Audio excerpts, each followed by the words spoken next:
This happens to double as a classroom. I'm sorry, I left something here in my classroom. We'll wait. So I'm not part of this act. No, you are now. Go ahead. Ron. Alright, cool. So, this is a distraction. I kind of want to be one of those black people that have their faces on food.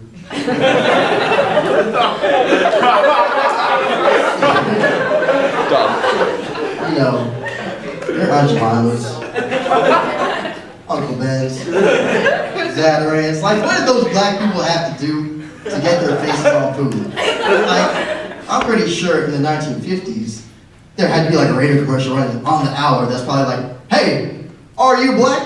And do you have a face? If the answer to both those questions are yes, then get your black ass on down to the convention center.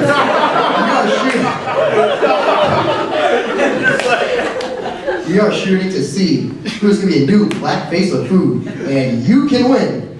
We'll see you down there, spooks.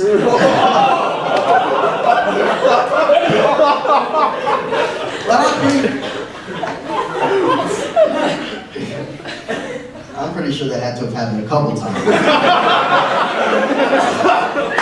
Just speculation, I don't know.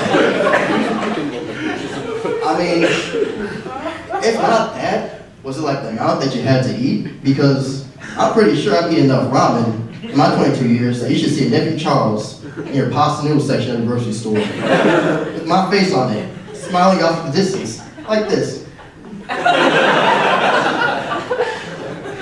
You always see that though. They always pick the most frightened smile you could ever call a human being. They're never a straight shot. It's always... And there's probably something wildly inappropriate happening in the background right now. There's probably an old man, shirt off, open box of rice, probably shoving each individual grain in his navel, like, yeah, look what happened to me. I used to eat black face of food.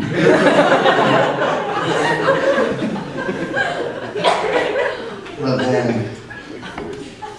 I really love to get old. I love everything throughout the 1950s. I love that era. Everything was so cut and dry. People knew their place. If you didn't know their place, somebody else told you.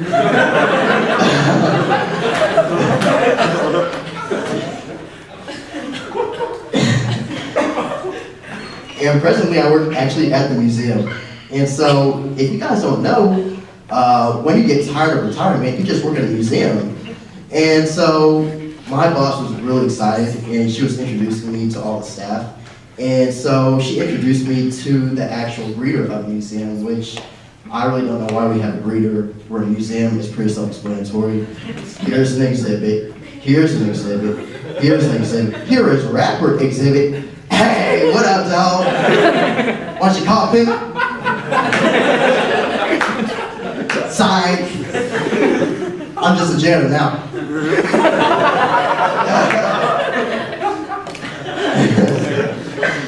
But yeah, she was overall just really excited about the whole thing. She's like, hi, Betty, hi.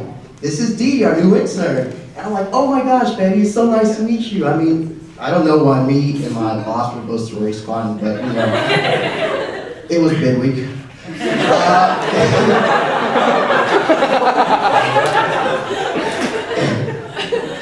But then, my boss actually went on. She was like, Didi is actually at Carthage right now.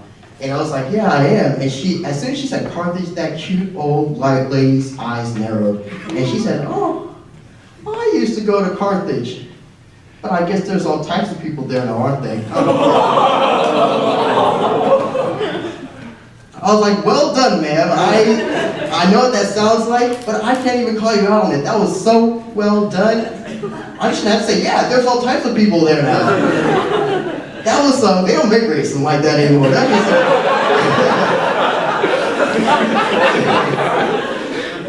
was racism for the soul. If that had a nutritional diet for that comment, it would have given me 105% of my daily racism in an all-wheat, gluten-free form. Just like Mom used to make. Oh man. But really, I just want to get old because I just want to be them. And when you're old, you could do whatever you want. I mean, don't get me wrong, like I want to have like the kids, the house, you know, the dog that had to be put down because of the neighbor's kid, you know.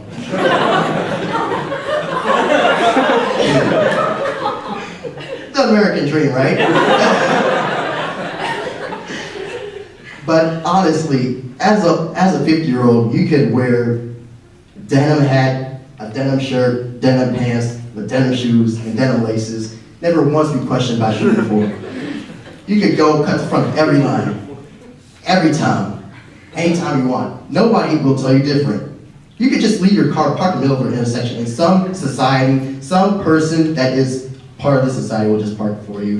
Basically, every new day as a 50-year-old is just a new game of Grand Theft Auto. And I had this one very interesting interaction with this old man. I was at a post office, and you know the post office where you drive, right? And you just put your mail in, and you continue with your day. I have ADD, and I am very airheaded. So when I was driving, I reached over, I didn't even look, I just reached over whatever was in the seat, and I just tossed it in there. And what it was in my hand was actually medical documents that I needed for another appointment that I had later on today. And so I was like, oh shit, that really just happened. So I had to walk to the front, embarrass as shit, and be like, yeah, you know that mailbox out front where people only put mail? Well, I put other shit in there, so you guys need to help me right now. And so they're like, all right, sir, step to the side. And so I'll help you in a minute. I'll be like, all right, cool. So a minute later, I see this man. He's coming out, this elderly black man. He's walking out like this. And then he sees me, and since I just got out of the gym, so I'm in my gym stuff, he's like, whoa, you more swole than a mother, young brother. I was like, wow, I know exactly which area you came from. Remind me while you talk. And then we both walk out to the actual mailbox. And so when we walked out to the mailbox, right, he was about to open it up, and he put the key in, and then he was like, wait. And he points at me. And I was like, what? Me? And I could tell he was pointing at me, but kind of like threw me. So I turn around, and I look at what he's pointing at, and he's like,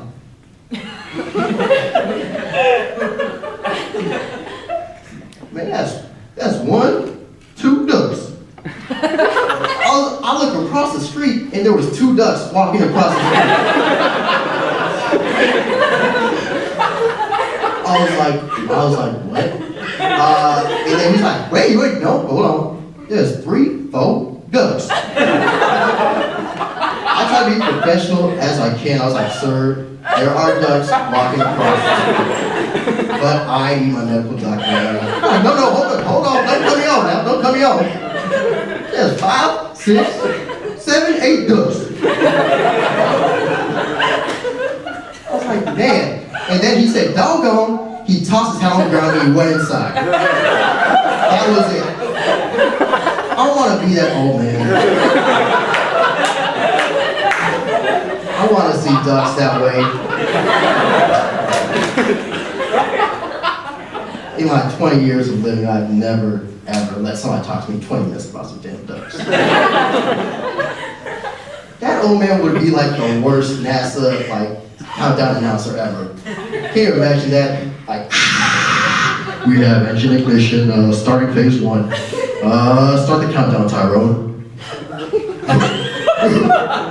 1, 2, hold on. 3, 4. Don't cut me off now. 5, 6, 7, 8. Doggone. Everybody in NASA just be like, what? Damn. But you know what? Actually, you know who's on drugs? Weird segue, but you know who is really on drugs? They need help. Anybody at financial aid. Tell me if this doesn't happen to you. They sit me down interrogation style. And they're like, Mr. Charles, you owe Carthage College $40,000. You know, what's the plan? What do you plan to do there? I'm like, well, sir, Didi Charles, you owe Carthage College $40,000. That sounded like a complete sentence in my book. Don't add anything else to the end of that, or else it'll become a dangling participle, and we would have learned nothing without education, wouldn't we? So they're like, yes, Mr. Charles, but we need a plan. I was like, all right, you want a plan? I'll give you a plan, buddy. Here's my plan.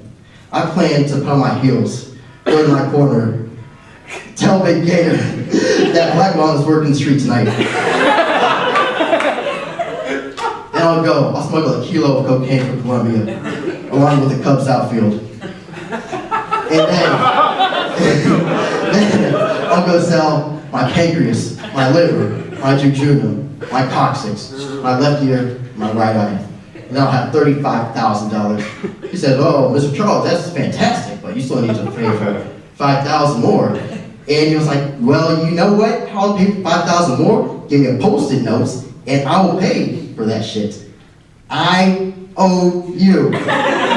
Done. All right, well, that's all.